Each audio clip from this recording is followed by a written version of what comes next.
Power dynamics in art. Here's the intended audience and central questions we're going to answer through the 20 selected art pieces from Europe, South and Central Asia, America, and Africa. Although most of the artwork appears in the AP exam image set, they ranges in size, materials, and content. I hope that by the end of the video, after hearing the stories behind the artwork, you are able to form a renewed understanding of how power dynamics in a time period influences production, as well as how artwork testify and reflect the political realities at the time. Works are arranged roughly chronologically, and I hope you enjoyed them.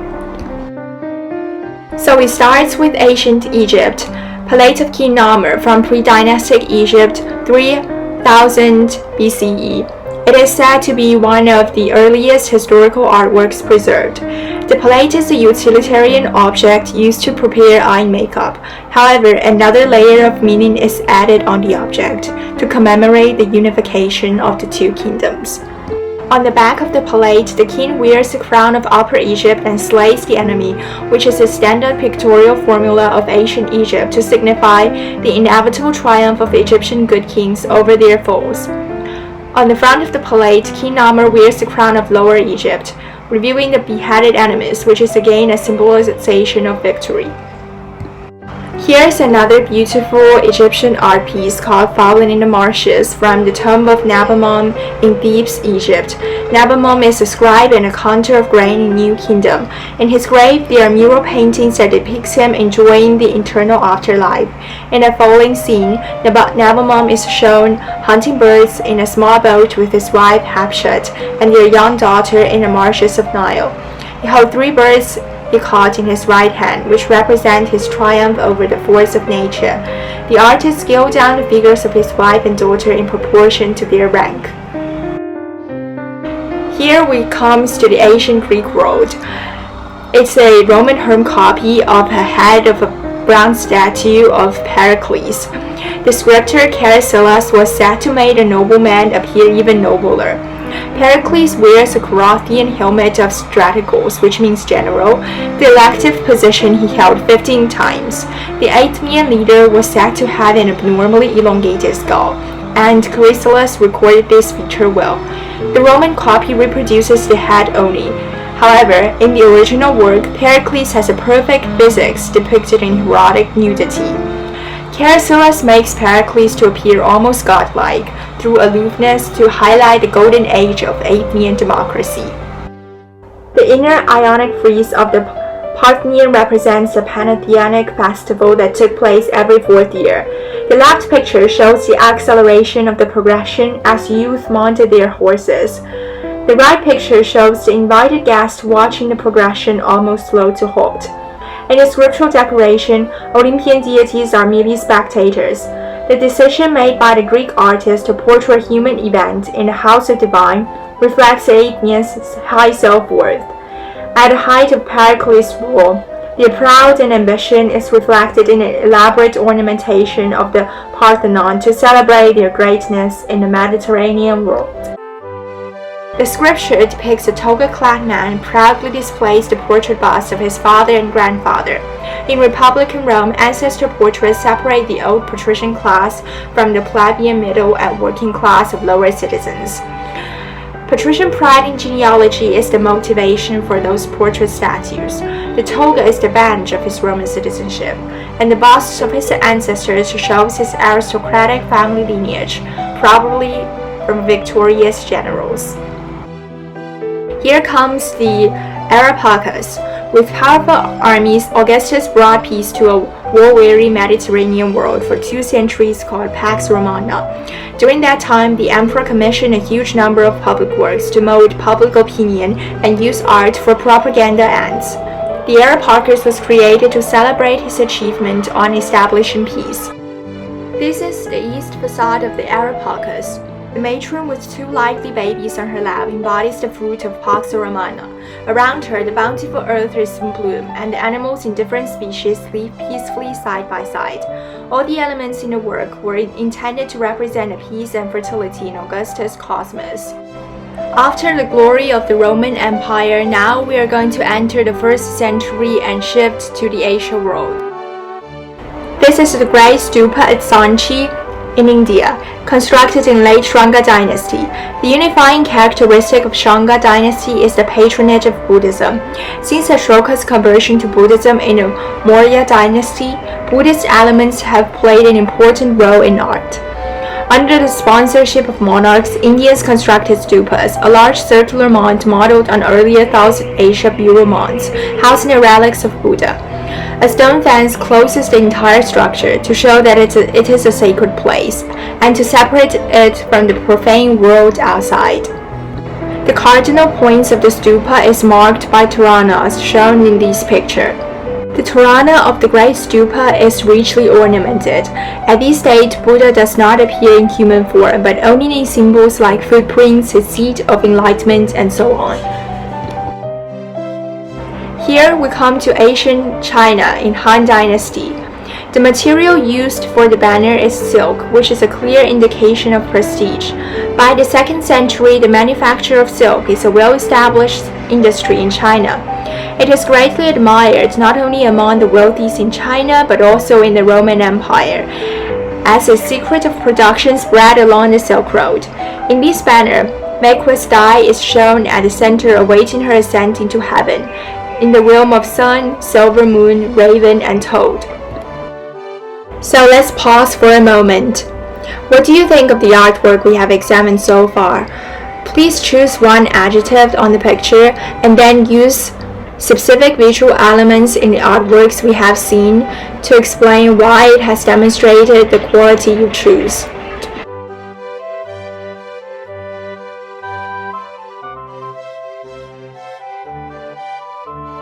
You have choose your adjective, click pause and write down your explanation in the comment section below. Now we are going to meet Emperor Justinian. The reign of Emperor Justinian briefly rivaled the old Roman Empire's power and extent. The ivory panel is constructed in the mid-6th century. It's a masterwork of political art, showing at the center the emperor riding triumphantly on a rearing horse. The personification of prosperity and victory is shown in a person representing a bountiful earth below the horse, and a palm-bearing angel above, which are imperial motifs borrowed from the art of the old Rome. Above the emperor is the image of the Christ with a gesture in his right hand, indicating approval of the emperor's rule. The Justinian mosaic in Saint Vital expresses the formula of precedence and rank through the expression of position of the figures. The emperor is at the center, distinguished by the purple robe and halo. Bishop Maximianus' importance is stressed by the only identifying inscription in the composition. Although the emperor appears to be slightly behind the bishop, the golden pattern he carries overlaps the bishop's arm. Thus, symbolized by place and gesture, the imperial and churchly powers are in balance in a rigorous formality. We are going from Italy to Constantinople. Looking inside Hagia Sophia, the soaring canopy-like dome is suspended by a gold chain from heaven. The abundance of light that bathes the shine around has a striking effect on human spirit. Hagia Sophia provides setting for the solemn liturgy of Orthodox faith, and its majestic ambience is a testament of the unquestionable authority of Christianity under emperor's sponsorship. The nave is reserved for the clergy, not the congregation, and the emperor is the only lay person privileged to enter. The fact that most of the space are shunned off for the public shows the elevated status of clergymen in Byzantine society. We are in the mid-6th century. Made of precious stones, silver, and gold, early medieval jeweled fibulae were status symbols for elite patrons. The pair of fibulae demonstrate a high degree of technical and stylistic sophistication, which serve to enhance the owner's prestige and testify the statue of the buried. The model of the statue is the equestrian portrait of Marcus Aurelius in Rome, and in a way proclaims a revitalization of Roman glory. Both Roman and medieval scriptures portray their rulers as overly large in comparison with the horse to emphasize the power. In this scripture, Charlemagne wears imperial robes, has a crown on his head, and holds a globe in hand, which is the symbol of world domination. Back to the world of Asia. This is an artwork from Korea. The gold and jade crown attests to the wealth of Silla Kingdom as well as the high-quality artisanship in the era. Gold rivets secure the whole, and pieces of jade further embellishes the crown. It represents the wealth of its rulers. A common interpretation of the stylized trees and antler forms upright is that they represent supernatural power. The Todaiji Temple complex at Nara in Japan is the largest wood building in the world, although it has diminished in size after its rebuilt. The Nara period is marked by individual clans that control different regions of Japan. The commission of the temple is historically significant because it's part of an imperial attempt to unify and strengthen the country through religion. The temple is an administrative center of a network of branch of temples built in every province. The temple shows that in Nara, Japan, the consolidation of political authority and dissemination of Buddhism goes hand in hand. At this point, I have another question for you. We have examined many Western and non-Western art pieces. In which way do they represent power similarly and differently? If you have any thoughts, please comment below. We are going into the 10th century, which is the Romanesque era. In this era, pilgrimage is a conspicuous public devotion, enriched by the gifts of the pilgrims. Monks made magnificent camel and jewel-encrusted gold and silver reliquary. People believe that the bones of martyrdom has secret healing power. The reliquary at Saint Foy is one of the most sumptuous ever produced, which demonstrates years of donation and the secure status of church. This tapestry is commissioned by the half-brother of the conquering Duke William to record the Normandy victory over England in the 11th century. The tapestry narrates historical events from the view of William the Conqueror, which justifies his invasion and legitimizes his claim to the England throne.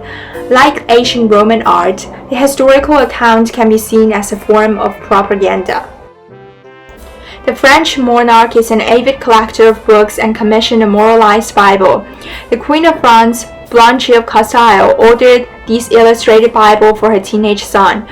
She later acted as a regent twice during her reign of her son. The dedication page, which is shown in the picture here, has a costly gold background and it depicted Blanche and Louis enthroned, which reflects the influences women could have in Gothic Europe.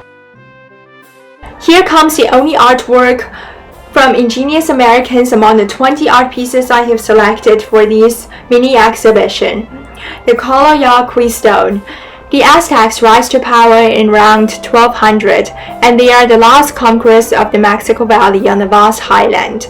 They call themselves Mexica and built Tenochtitlan, the city that amazed the Spaniards later arrived.